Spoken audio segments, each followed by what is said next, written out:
welcome or welcome back. This is my July wrap up. I think I read 7. 1, 2, 3, 4, 5, 6, 7. Yes, I read 7 books. I DNF'd 3 books. And I'm just going to go over these in the order that I read them. So first, I read The Dance Tree, which I'm pretty sure I gave 4 or 4.5 stars. I loved it. Absolutely loved it. It's set like right after medieval times or still during medieval times. Yeah, maybe like right at the end. Oh, it's by Kieran Millwood Hargrave. It is set in a town that one of these dance psychosis things is going on. So people are, this used to happen, this group psychosis where people would dance themselves to death. And this takes place in a town that's happening in. And it's about a family that lives nearby. The wife is having trigger warning. She's having a lot of trouble conceiving, and her husband isn't very sympathetic to that, and really neither is his mother. And they also raise bees and like get honey, and that's their livelihood. Well, these bees have been eating flowers from a local monastery, so they're in trouble. They're like in trouble for theft because their bees are eating. Also, to throw another shrimp in the Barbie, the oldest sister of that family, so the man's, the husband's sister, is coming home from a penance. They used to serve these penances out in the mountains, and nobody will tell the female main character, the wife, why she was out there. So she's trying to unravel like what this sister had done to deserve to stay 7 years or however many years up in the mountains, and she's trying to keep her bees and so that they can even live. Meanwhile, everybody's going into psychosis very close, and how it touches them and affects them. It was excellent. I loved it. 4.5 stars.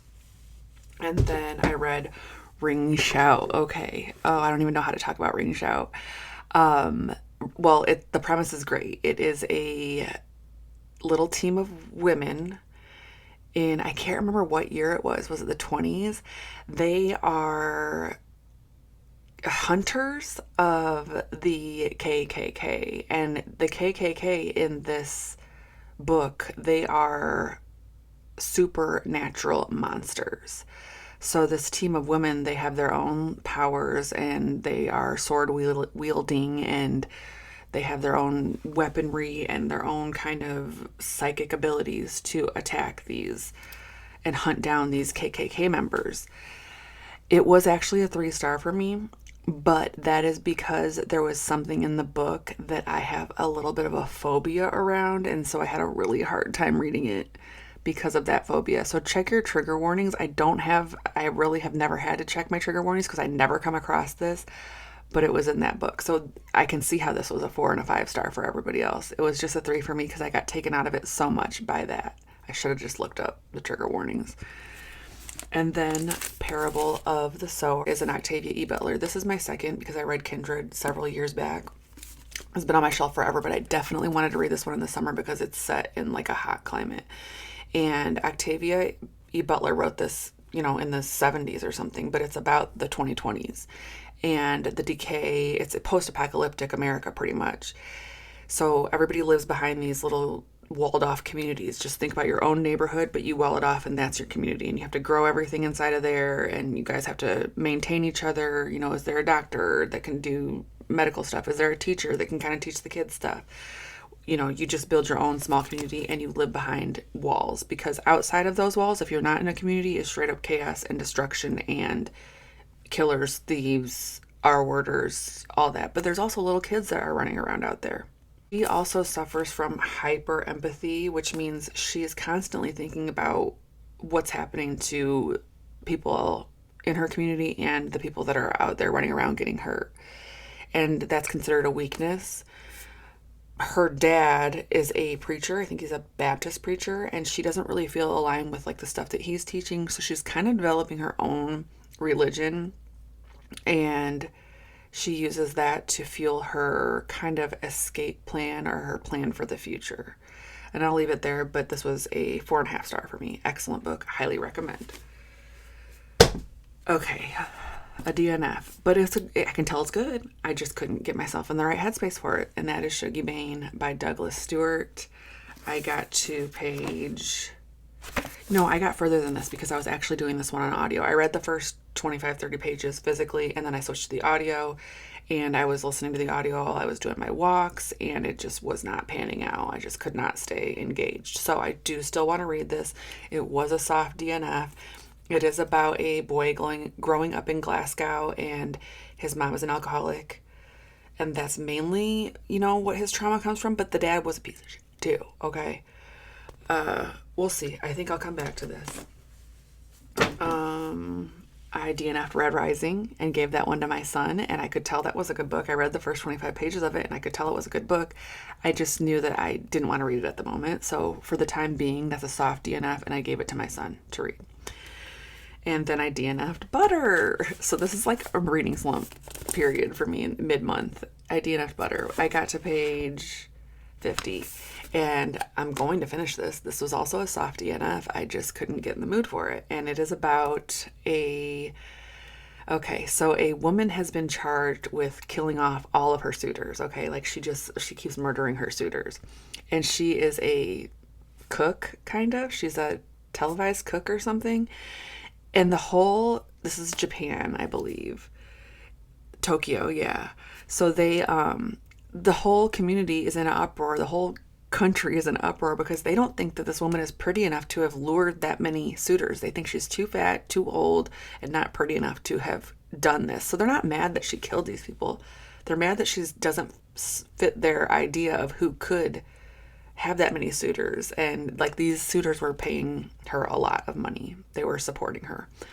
So it's kind of a book about that misogyny. The main character is a journalist that wants to interview this lady, and she doesn't know how to get in to interview this lady at first until she starts writing to her about food, and they start talking about butter, and so she's opening up to her more and more, and she wants to get the scoop. We will get to this at some point, especially because I paid full price for it. This was what brought me back. White Ivy by Susie Yang. I gave this 4.5. Well, I think I gave it 5 stars, but it's probably like a 4.5, 4.75 stars. It is about a little girl that, like, for her first 5 years, she grows up in China with her grandma. Her parents are in the United States. They're supposed to set up so that they can take her back. And so they head out here. I don't remember what side. I think they're on the East Coast. They set up their life. They even have another kid before they send for her. And eventually they do. And she gets on a plane. She cries the whole way because she has to leave her grandma, the only parent that she really knows, to go meet these parents that she has no idea. She doesn't know them. And they are not great parents. They don't really care about her. They're still not really set up, I guess. They're still kind of poor. So she lives on the poor side of town. And so she meets a boy down the street and they become best friends. But her parents are like, no, he's poor. You shouldn't hang out with him. And she's like, but we're poor. And he is the child of a single mother and they think that's awful. He actually came from Romania. So they have this bond, they're best friends, and eventually her parents are like, no more, and they start to send her to a private school because the dad got a job at the private school, I think as a janitor. So she starts this new school up, and she meets all these people in like the rich class, the rich kids, but she's not there yet, right? So she's trying to fit in. She's trying real hard to fit in, and she develops a little crush on one of the little rich boys and stuff, and he's always really nice to her. And then this is just the blurb, essentially. She grows up and gets reconnected with this rich group and runs back into this old crush. And it's kind of about how she's again trying to fit in and trying to fake the funk and fake it till she makes it to get her little talons into this rich kid. But there is some good twists in there, and I was locked in for this. I feel like this should be a little mini-series. This would make a great little mini-series or a movie. So which ones have I left out? Oh, To Cage a Wild Bird. I read To Cage a Wild Bird on my Kindle, and it is about a girl. She's kind of like a mother to her brother because their parents are gone. And he gets himself in some trouble. This is post-apocalyptic kind of dystopian society. He gets himself in some trouble and goes to jail.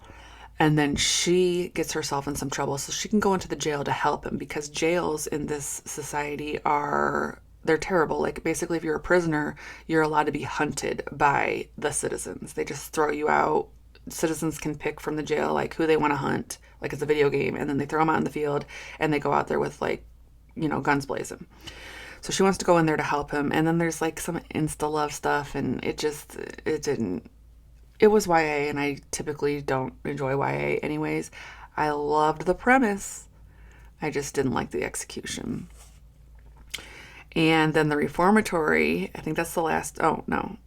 The reformatory is 1950s Graceland, and it is about a boy who's Tananarive Due. 1950s Graceland, a boy is trying to protect his sister, so he kicks his neighbor in the shin because his neighbor was trying to like touch on his sister, flirt with his sister, right? But this is 1950s Graceland, and you can't do that back then because little boy's black, and his neighbor was white. So the dad finds out. The dad not only beats his ass, but sends him to prison, or sends him to court. In the court, the judge says you have to go to a reformatory for 6 months. Now, serving 6 months in this kind of a reformatory could be a death sentence. They are doing horrible things to these kids in there. And also, it's haunted by haints, ghosts, of boys that have died in there in the years past. So he's still young, and in this book, young people can still see the haints very well. So he's in here, he's kind of getting to know where the ghosts are, what the ghosts' intentions are. Meanwhile, his sister, who he was protecting, she's trying to get him out. She's trying to take at all costs. Like, what do we have to do to get him out? Do we have to, see a different judge? Do we have to get a lawyer? Like, what can I do to get him out? But she doesn't have a whole lot of power because she's black in 1950s Graceland, and she's just cleaning somebody's house. That's all the money she has, is being a house cleaner for somebody. I gave it 4.5 stars. The only thing I wish on that one is that I wish we could have got to know some of the side characters a little bit better, especially mainly their father. And then Dissection of a Murder, I gave 4 stars. Dissection of a Murder is a debut by Joe Murray, and I loved it. I did. 4 stars is great. It is about a man accused of killing a judge, and he has a sordid past. So it's pretty much he's going to go down, right? He doesn't even want to talk. He doesn't even want to defend himself. So it's like he's definitely going to go down. He also hires a lawyer that has never done a murder case, which seems stupid. And so you're mainly getting it from her point of view. There's some really good twists. It was excellent, and it is getting adapted into season 2 of Presumed Innocent, which is on Apple TV, and the first season had Jake Gyllenhaal in it, and I can't remember who else. I did enjoy it, so I'm hoping they do great things with this. It was a 4-star for me, and that's great for a debut. I know a lot of people gave this 5 stars. There was just a couple things that I was like, And then the other DNF was Between Two Fires, which again was excellent. I just lost my way with it because I was doing it on audio. I was doing it during my walks, and I think that's a book that you have to actually sit down and, highlight and annotate and underline. There's just so much going on. It's Between Two Fires. I'll put it up there. I don't remember. Christopher something.